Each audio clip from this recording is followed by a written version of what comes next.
Bonjour, bonjour et bienvenue dans ce tout premier débrief de la chaîne, celui de l'Italie et de l'Espagne, un match très passionnant. Je vous laisse avec la vidéo. Bon, alors ce match, qu'en as-tu pensé, monsieur Omar? On a vu une attaque très agressive chez les Espagnols. Ils ont percuté la défense de l'Italie. Pour toi, est-ce que tu as vu qu'il y avait une concurrence entre les deux équipes? Je ne pense pas qu'il y avait de répartie italienne, surtout au niveau de l'attaque. On a vu un bloc très bas. On savait qu'ils allaient mettre un bloc bas, mais je ne pense pas qu'ils devaient se référer à ces contre-attaques parce qu'ils n'avaient pas de vitesse de percussion. Ouais, c'est comme si le match allait dans un sens chez les Oui, Espagnols.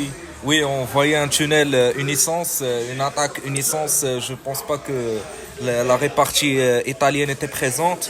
C'est très dommage parce qu'on en attendait beaucoup plus de la part des Italiens. Mais franchement, quand on voit l'attaque des Espagnols, on voit Lamine Yamal, Alvaro Morata et Nico Williams. On s'attend au pire. Oui, je pense que s'ils n'avaient pas défendu, peut-être qu'ils se seraient sortis avec 5-0 ou plus, parce que je pense que cette attaque était très vivace. Ils avaient de la percussion, ils avaient des beaux tirs, franchement, des belles parades de la part de Gianluigi Donnarumma qui nous a mené cette défense. Franchement, Donnarumma, on n'a rien à dire, hein. Franchement, s'il n'était pas là, Mais quand on regarde les stats, on voit que la défense était 50-50 des deux côtés. Donc oui, c'est en contrepartie. Oui, on s'attendait à une récupération de balles plus grande de la part des Italiens, mais les stats nous montrent qu'il y a un écart de 5 récupérations de la part des Espagnols parce qu'ils ont 56, or les Italiens seulement 51 récupérations. Donc c'est contraire à ce que l'on a vu lors de notre match d'aujourd'hui. Ok, donc on revoit le milieu des Espagnols. On reste sur l'Espagnol. Je pense que Pedri nous a fait un énorme match. Je ne m'en attendais pas d'un match franchement qui était... il était le patron un peu de ce milieu. Vous pouvez dire que c'est Rodri parce que Rodri il est toujours présent. Je ne pense pas que je vais mettre la lumière sur Rodri malgré sa longévité. Mais je voudrais plus mettre la lumière sur un Fabien Ruiz qui aujourd'hui a quand même fait un bon match, même si je n'aime pas son style de jeu parce qu'il ralentit ce milieu de terrain, mais quand même, c'est très important qu'il y ait quelqu'un qui ralentisse ce milieu, surtout de la part des Espagnols qui veulent toujours avoir la balle dans leur pied. Mais c'est grâce au milieu des Espagnols qu'ils ont pu atteindre les 20 tirs à 4 tirs des Italiens. Oui, oui, 20 tirs de la part des Espagnols et 4 seulement de la part des Italiens. On savait que les Italiens n'allaient pas produire beaucoup d'occasions, mais je pensais quand même qu'il allait concrétiser quelques-unes. Les Espagnols étaient plus précis, plus forts parce qu'ils ont mis 9 tirs cadrés. Or, les Italiens seulement un seul tir cadré, un petit tir cadré. Donc, oui, c'est très décevant de la part des Italiens. Oui, on s'attendait beaucoup de chez Federico Chiesa. Oui, c'est quelqu'un que j'aime beaucoup, c'est quelqu'un que je porte dans mon cœur. J'aurais aimé qu'il fasse une meilleure prestation ce soir. Il m'a beaucoup déçu, franchement.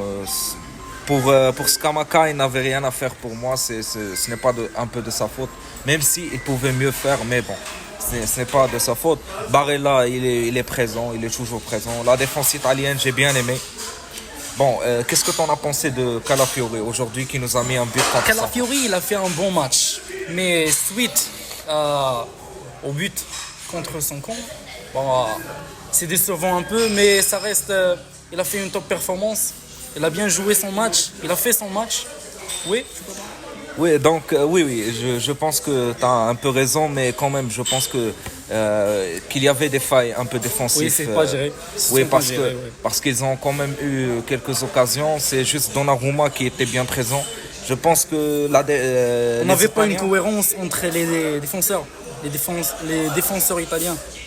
Oui, et parfois dans quelques secteurs défensifs, je pense qu'il y avait une incompréhension entre les Italiens, mais je pense que c'est surtout à cause de la pression espagnole parce qu'ils subissaient une pression constante. Les Espagnols réussissaient toujours à récupérer la Et balle. surtout les dribbles de chez Lamine Yamal. Bah oui, je sais que tu es un fervent défenseur de Lamine Yamal. Nico Williams, oui, j'aime beaucoup. Je vois que Lamine Yamal aussi a bien joué aujourd'hui. J'aime bien ces petits, il est très très fort. Il est très percuteur et très offensif. Il cassait des lignes. Je pense qu'il était fort. Surtout, il nous a bluffé contre Di Lorenzo qui en a pris cher. Franchement, Di Lorenzo, il s'est fait dribbler tellement de fois. Je ne pense pas que Nico Williams lui-même pouvait prédire qu'il allait autant le dribbler. Ouais. Mais quand on voit le couloir gauche des Espagnols avec Cucurella, Fabian Ruiz et Nico Williams, c'est très chaud. Oui, Cucurella, je n'aime pas. Franchement, je n'aime pas le joueur. Surtout, je n'aime pas. C'est pas que je n'aime pas le joueur en lui-même, mais je n'aime pas le fait qu'il ait été transféré pour 65 millions à Chelsea, or qu'il ne mérite pas, de mon point de vue. Et je pense que tous les footeux ici pourront dire la même chose. Je pense. Et c'est grâce à l'hausse des prix. En 2000... Pas seulement la hausse des prix, parce que Chelsea, tu connais, ils font à chaque fois. Ouais. Oui, c'est toujours Chelsea avec leurs 100 millions claqués par-ci, 100 millions claqués par-là. Bon, Fabien Ruiz qui ralentit le jeu, mais c'est en faveur des Espagnols parce que c'est leur style de jeu, leur style de jeu de posséder le ballon, de ne pas le lâcher. Il a permis de créer beaucoup d'occasions pour... Non, je ne pense pas quand même qu'il a fait beaucoup d'occasions. Mais bon, on peut voir sa hitmap et on peut voir qu'il en a parcouru des mètres, qu'il en a dans le compteur. Aujourd'hui, il a quand même essayé de tirer beaucoup de fois. Je pense qu'il a monopolisé un peu le ballon. Mais c'est pour la bonne chose. Il a 101 touches, donc c'est impressionnant. Oui, avec 95% de passes précises. Oui, 3 passes clés. Oui, 95% de passes réussites, c'est un très très bon ratio. Par contre, pour les tirs, je n'ai pas aimé le fait qu'il...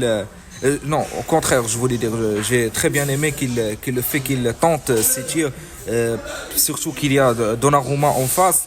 C'est très très dur à battre Donnarumma, on peut franchement le dire. Il s'est fait battre par son propre coéquipier. Or, s'il n'y avait pas pour moi Calafiori, il n'aurait pas eu de but. Donnarumma très très solide, j'ai bien aimé. Oui, c'est un mur devant le poteau. Et il a sauvé son équipe. Même s'il a reçu un carton jaune, je pense, ouais. Il a reçu un carton jaune. Oui, je pense qu'il a reçu un carton jaune. Franchement, les Italiens, je pense qu'ils vont passer de cette poule. Surtout la Croatie, quand on regarde les dernières performances de la Croatie, je pense qu'ils passent. Aussi l'Espagne, je pense qu'ils sont franchement... Oui, je pense l'Espagne et l'Italie vont passer. Non, attends, l'Espagne, on sait déjà qu'ils vont passer, c'est sûr, ils vont passer parce que 6 points, ça y est, c'est acté qu'ils vont passer. Jusqu'à ce qu'on a vu avec les performances de l'Espagne, on voit déjà l'Espagne en demi-finale. S'ils restent avec Non, s'ils restent avec ce niveau, je les vois franchement en finale. Même. Ouais. Peut-être, sauf concurrence surprise, avec les Allemands, les Français. Les Français décevant un peu, les Français qui n'ont pas fait. Mais la saison vient de commencer. Okay. Oui, je pense, oui, je sais que les pas Français... décevant, mais ce sont des matchs... Oui, on connaît très bien. Oui, on connaît ils ont pris leurs 3 points. On connaît très bien le sélectionneur Didier Deschamps et il est très très bon. On sait qu'il va se relever. Sans oublier 2 finales. Ils ont arrivé en 2 finales de Coupe du Monde en affilée. Par contre, le dernier Euro, la performance de Tokar, je pense qu'ils se sont fait éliminer devant la Suisse, non? Mais je pense qu'ils vont revenir. Ah oui, je pense aussi. Mais bon, ce n'est pas le sujet. Aujourd'hui, qu'est-ce que tu en as pensé un peu de ce milieu italien? Franchement, le milieu italien était un peu... Il y avait beaucoup de pertes de balles. Il était un peu en arrière. Donc, style ultra défensif. Ouais, très reculé. Très reculé. On n'a pas vu beaucoup de création d'occasions. Pour toi, je pense la même chose. Oui, je pense que ce milieu n'était pas très créatif, comme tu l'as dit. C'était un milieu un peu de foule, de casseurs, un peu. Ils étaient tous en défense. Je pense qu'il y avait plus de défenseurs que de milieux aujourd'hui. Je pense que tout le monde peut voir cela. Il y avait un bus derrière. Les Espagnols ont bien joué leur match. Ils ont bien concrétisé. Et au contraire, je pense pas qu'ils ont concrétisé les occasions. Mais bon, c'est à revoir. Mais ils ont fait leur match. Je pense qu'ils auraient marqué malgré. Même s'il n'y avait pas ce but contre son camp. Mais à la fin, les Italiens, quand même, à la fin, ils ont essayé de marquer un peu. Mais, ils ont créé beaucoup d'occasions à la fin. Mais il fallait le faire au premier. Je pense que ce n'est pas le Real Madrid, hein, comme on peut le dire. Si c'était le Real, ils auraient concrétisé leur. Ils n'ont pas deviné. Ils n'ont pas de. Parlons du Real. Comment t'as vu Comment ça, parlons de Real? Attends. Avec Carvajal. Ah oui, d'accord, je comprends. Bon, pour Dani Carvajal, je pense qu'il a fait son match. Il était très très bon. Et c'est pour toute la défense espagnole, je pense que c'est un 100%. C'est un sans faute un peu. Bon, Unai Simon, je n'aime pas le gardien, franchement, on peut le dire, hein, je n'aime pas le gardien. Mais il a fait son taf, clean sheet. Clean sheet, les Italiens n'étaient pas là, n'étaient pas présents. Donc on ne peut pas savoir. 4 tirs, c'est rien. Pour l'instant, on ne peut pas savoir. 4 tirs pour une cadrée. Bah oui, c'est rien. On peut pas dire on n'a pas vu. On n'a pas vu Unai Simon. On l'a un peu vu, mais bon, à la fin, parce que c'est un peu le style de jeu des Espagnols, au contraire, oui. Donc 590 passes pour les Espagnols contre 440. J'aurais plus dit qu'il y avait encore plus une plus grande marge. Bon, s'il y a que cette marge, je ne pense pas que les Italiens aient une précision des passes qui était grande, hein, si tu peux le relever. Je pense qu'il y avait 82% de passes réussites chez les Italiens, contrairement aux Espagnols, hein, qui avaient 91% de passes réussites. Donc bon. On n'a pas vu d'hors-jeu. On n'avait pas présent. Pour une stat très beaucoup de impressionnante. fautes. C'est les fautes, oui. On pourrait dire que les fautes étaient plus présentes du côté des Italiens parce qu'ils défendaient beaucoup, ils étaient beaucoup durs sur l'homme. Mais 17 pour les Espagnols et 14 pour les Italiens, quand même. Et aussi pour les cartons jaunes, hein. Il y avait 3 cartons jaunes pour les Espagnols, au contraire des Italiens. Ça montre combien la défense espagnole était présente dans ce match parce que beaucoup vont relever l'attaque et le milieu des Espagnols et ne vont pas relever la défense. Mikel Merino. Je pense qu'ils ont très très bien joué. Bravo à eux. Je pense qu'ils vont réussir dans cet Euro. Je pense qu'ils vont arriver, sauf surprise, je pense qu'ils vont arriver aux demi-finales, au quart de finale minimum. Quart de finale minimum, je pense. Ouais, quart de finale minimum, pour moi aussi. Donc bon, pour les Italiens, je pense aussi qu'ils vont passer parce que la Croatie est très décevante. Il y a un match entre l'Italie et la Croatie. J'espère qu'ils vont faire quelque chose parce que Modric, je l'aime bien en vrai. Donc je pense que tout le monde du football aime bien Modric, sauf les Italiens cette fois-ci. Donc je pense que j'espère pour eux qu'ils vont faire on va voir le 24, Italie contre Croatie. Donc on va voir la performance. Soyez là dans le débrief parce que on va crier, je pense, si la Croatie fait encore un mauvais match. On va crier parce que j'aime pas la performance de la Croatie. Je pense qu'on va dédier même une vidéo pour la Croatie. Bon, on touche à la fin de ce débrief. N'hésitez pas à vous abonner, à liker cette vidéo et laisser votre commentaire en disant votre opinion.